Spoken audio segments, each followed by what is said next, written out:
Have you ever been in a conversation where someone asks you literally the simplest question ever, like how was your weekend, and your brain just goes completely blank? Like, absolutely nothing. Radio silence. And you're standing there like a deer in headlights thinking, come on brain, say literally anything. But instead you just mumble, it was fine, and then want to crawl into a hole and disappear forever. We've all been there, haven't we? But here's the thing that's going to completely blow your mind. Your brain freezing up like that has absolutely nothing to do with you being boring. The real problem is that your brain is actually working way too hard. I know, that sounds crazy, but stick with me for the next few minutes, because I'm about to reveal the secret that's going to turn you into the most magnetic person in any room. And it's so simple you're going to wonder why nobody ever told you this before. Here's what's really happening inside your head when you freeze up. And this is going to change everything for you. Your brain is like this incredibly busy factory that's churning out hundreds of potential things to say every single minute. Seriously, hundreds. But here's the kicker. You have this annoying little voice in your head that's basically like the world's worst editor, and it's constantly going, nope, that's too weird. They'll think you're crazy. That's too random. They won't get it. That's not interesting enough. This internal critic is literally hijacking your words before they even make it out of your mouth. It's like having someone standing next to you constantly snatching away everything you're about to say. But what if we could fire that critic? What if we could access all those amazing thoughts your brain keeps throwing in the trash? Let me blow your mind with the simplest yet most powerful technique I've ever discovered. I call it the first thought wins rule, and it's going to sound almost too easy to work, but trust me on this one. When someone says something to you, anything at all, you have exactly 5 seconds to blurt out the very first thing that pops into your head. Not the second thing, not the better version, not the thing you think they want to hear. The raw and filtered first thought. This works like magic, because your first instinct is almost always more genuine, more interesting, and more you than anything your internal critic would ever approve of. Let's say someone mentions they just bought a new car. Your first thought might be, oh man, I bet the salesperson tried every trick in the book on you, or I still can't parallel park to save my life. Don't you dare second guess it. That salesperson's comment could lead to the most hilarious conversation about negotiation, horror stories, and the parking confession might turn into a bonding session about driving fails. Both are conversational gold, but only if you actually say them instead of filtering them into oblivion. Now here's something that's going to flip your entire understanding of good conversation upside down. The people everyone loves talking to aren't the ones with the biggest vocabulary or the most impressive stories. They're the ones who ask the most interesting questions. And the secret weapon is playing dumb on purpose. I'm serious. When someone tells you they're a photographer, don't try to impress them with your knowledge about camera settings. Instead, ask something like, what's the weirdest photo shoot you've ever had to do? Or do you ever get tired of people asking you to take their Instagram photos?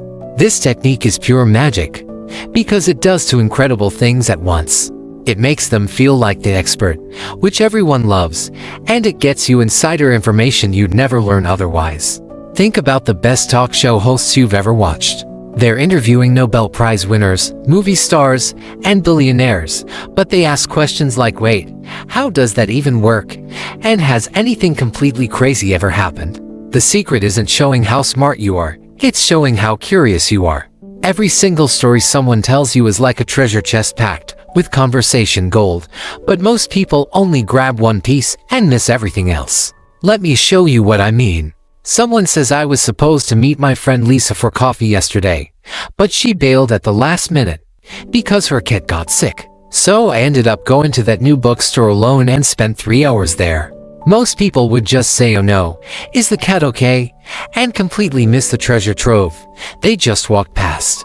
There's the Lisa friendship drama, the experience of doing solo activities, cat-parent life, bookstore adventures, spontaneous plan changes, and how they ended up spending 3 hours somewhere they only meant to visit quickly. Here's the game-changer response, wait, 3 hours in a bookstore solo? That sounds like it turned into the best accidental adventure ever. What did you discover there? And please tell me the cat's okay. See what happened there?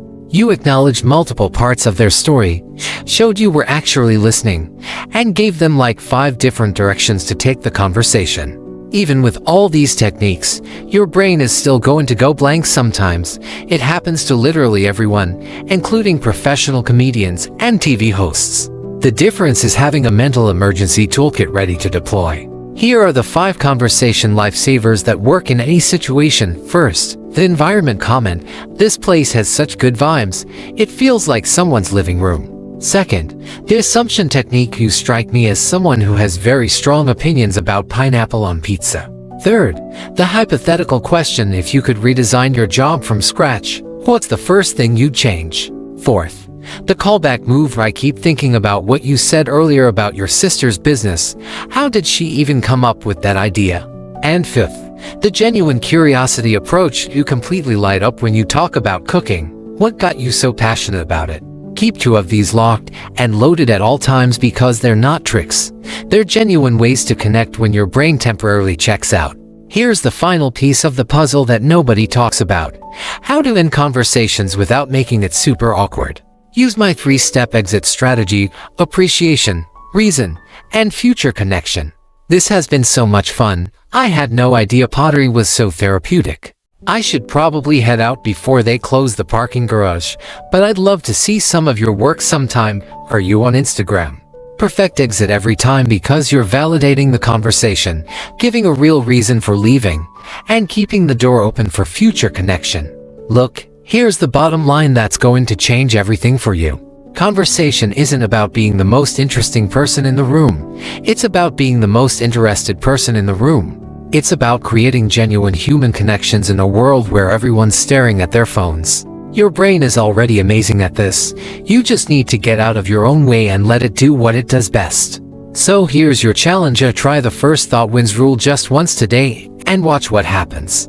Trust me, you're going to surprise yourself. Smash that subscribe button right now. Seriously, it takes 2 seconds, but it tells me you want more videos like this one. Plus, I've got so many more mind-blowing communication secrets coming your way. Stuff about reading body language, becoming unforgettable in any room, and even how to turn awkward silences into your secret weapon. Hit subscribe and let's turn you into someone people can't stop talking to.